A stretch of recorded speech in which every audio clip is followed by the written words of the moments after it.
It-tnejn f'nofsinhar komplet tinstema' l-kawża tal-isptarijiet li fetaħ l-eks kap tal-Partit Nazzjonalista Adrian Delija fuq il-pedana tax-xhieda tela d-Deputat Prim Ministru Ministru tas-Saħħa Chris Fearn fejn saħaq li l-għan ewlieni tal-Gvern huwa li jara li l-Maltin u l-Awċin jieħdu servizz tajjeb ta' saħħa.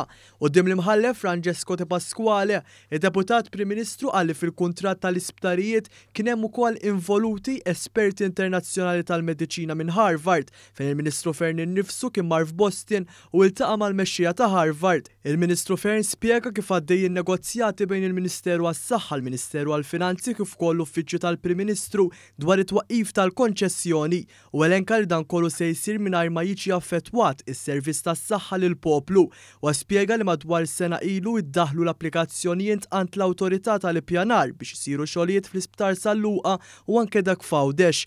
Dwar ir-riġenerar tal-Isptar Salluqa saħaq li l-maġġoranza tax-xogħlijiet jinkludu twaqqih ta' xi bini li mistenni jerġa' jitla' dejjem kif hemm imniżżel fil-master plan li huwa pubbliku.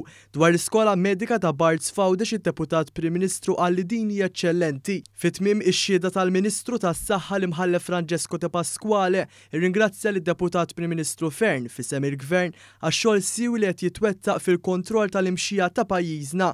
Intant reġa' spikka kif Adrian Delija kien waħdu f'din il-kawża b'ħadd mill-membri tal-Oppożizzjoni ma kien preżenti.